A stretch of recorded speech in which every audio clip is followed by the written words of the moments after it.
Hello, Assalamu alaikum. Welcome to another exciting, clean, modern and eye-catching logo design tutorial. ডিজাইনটা খুবই easy এবং clean but modern এবং eye catchy design. তো চলুন আমরা এক নজরে দেখে আসি আমাদের ফাইনাল ডিজাইনটা কেমন হবে।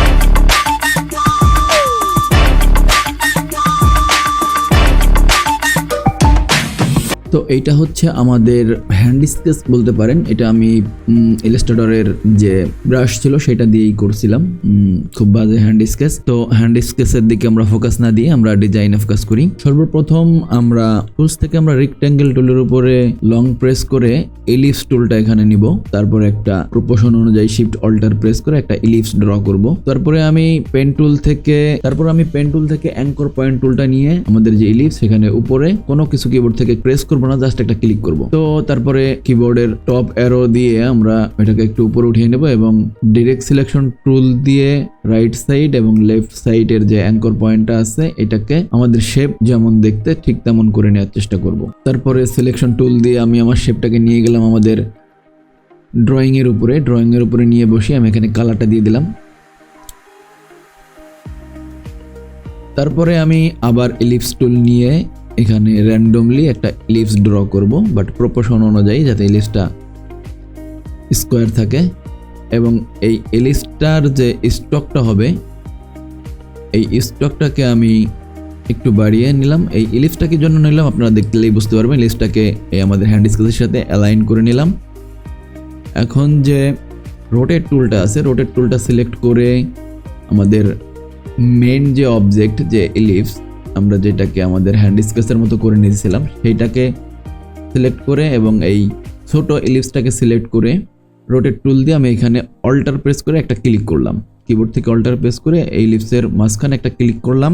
এখানে 45 ডিগ্রি অ্যাঙ্গেলে আমি আরেকটা সেম ইলিপস কপি করব। ওকে, তারপরে কিবোর্ড কন্ট্রোল ডি প্রেস করে যতগুলো ইলিপস আমাদের ড্রয়িং এ ছিল সেগুলো নিয়ে নিলাম। এখন আমাদের ইলিপসগুলোকে আমি কালার দিয়ে দেই একটা একটা করে আই ড্রপার দিয়ে।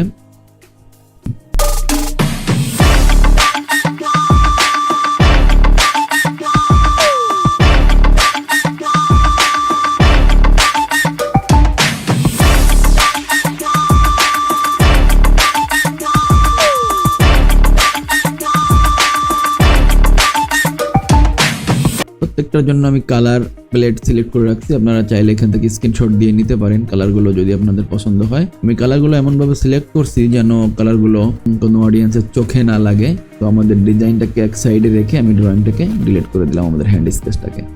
তো এটাকে কন্ট্রোল জি করেও গ্রুপ করতে পারেন, রাইট বাটন ক্লিক করে গ্রুপ করতে পারেন। তারপর আমি অ্যালাইন করে নিলাম আর্টবোর্ডের সাথে, আনগ্রুপ করলাম। আনগ্রুপ করে ফার্স্ট কাজ হবে আমাদের যে প্রথম ইলিপসটা আছে সেটাকে আমি সিলেক্ট করে অবজেক্টে চলে গেলাম। অবজেক্ট থেকে পাথ থেকে অফসেট পাথ করে আমি 15 পিক্সেল রাখলাম। তারপরে এই পাশের ইলিপসটাকে সিলেক্ট করে পাথ ফাইন্ডারে চলে যাব। পাথ ফাইন্ডার থেকে মাইনাস ব্যাক করলাম। মাইনাস ব্যাক আর মাইনাস ফন্টের বিষয়টা আপনারা হয়তো জানেন। যদি কোনো নিচের শেপ দিয়ে উপরের শেপটাকে কাটি তাহলে মাইনাস ব্যাক, আর যদি উপরের শেপ দিয়ে নিচের শেপটাকে কাটি তাহলে মাইনাস ফন্ট। তারপরে সেম ভাবে আমি আমাদের পর্যায়ক্রমে প্রত্যেকটা ইলিপসকেই 15 পিক্সেল করে নিয়ে মাইনাস ফন্ট, যেটাকে মাইনাস ফন্ট করতে হবে সেটাকে মাইনাস ফন্ট করব, যেটাকে মাইনাস ব্যাক করতে হবে সেটাকে মাইনাস ব্যাক করব। আমি মনে করি সবগুলোকেই মাইনাস ফন্ট করতে হবে এখন, কারণ আমাদের প্রত্যেকটা শেপই এখন উপরে আছে এবং আমরা উপরের শেপটা দিয়ে নিচের শেপটাকে কাটতেছি। তো রাইট বাটন ক্লিক করে আমি সেম ভাবে আমি প্রত্যেকটাকে কেটে ফেলবো।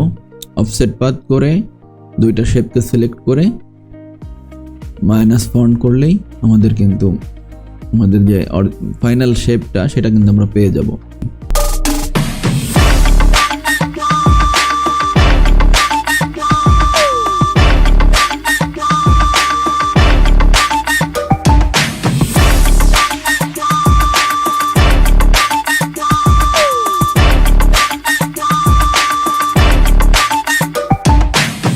ওকে, আমাদের এখানে কিছু অপ্রয়োজনীয় শেপ রয়ে গেছে যেটা কাটার ফলে। তো আমরা আমাদের যে প্রয়োজনীয় শেপগুলো সেগুলোকে ডাইরেক্ট সিলেকশন টুল দিয়ে সিলেক্ট করে শিফট প্রেস করে ওইগুলোকে ডিজাইনটাকে আলাদা করে রেখে অপ্রয়োজনীয় শেপগুলোকে ডিলিট করে দিলাম এবং এটাকে গ্রুপ করে অ্যালাইন করে নিলাম আর্টবোর্ডের সাথে।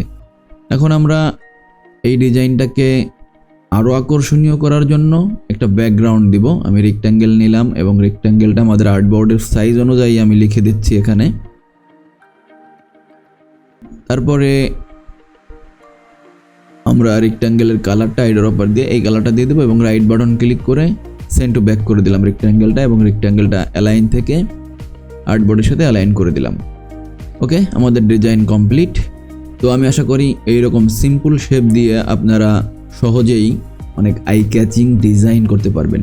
নেক্সট টিউটোরিয়ালে আবার কথা হবে, সে পর্যন্ত সবাই ভালো থাকবেন। আল্লাহ হাফেজ।